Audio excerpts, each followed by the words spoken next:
Lorsque j'ai été sélectionnée pour tester la montre Epson, j'étais ravie parce que ceux qui me connaissent savent à quel point je suis intéressée par les montres, à quel point je veux tester toute leur fonctionnalité avant de me décider sur une montre. Du coup, là aujourd'hui je voulais vous parler de trois petites choses.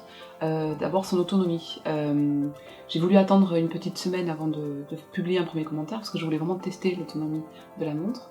Je trouve que de ce point de vue-là, il n'y a rien à dire. C'est-à-dire qu'on peut courir vraiment à plusieurs reprises assez longtemps sans avoir besoin de la recharger, ce qui est utile quand on part en vacances par exemple, et que pendant une semaine on n'est pas en mesure de brancher la montre sur l'ordinateur. J'aime aussi beaucoup la manière dont est organisé l'historique des données, qui permet voilà, en un coup d'œil, finalement, de jeter un coup d'œil à ses courses. En lien bien sûr avec la plateforme internet, mais déjà sur la montre, si on ne part qu'avec la montre en main, d'avoir cet historique sur place est très complet, je trouve ça très intéressant.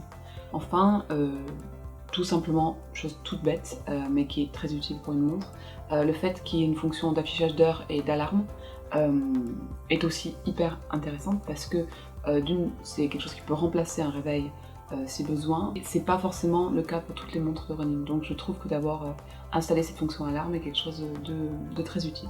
Voilà, je vous dis à bientôt pour le prochain épisode.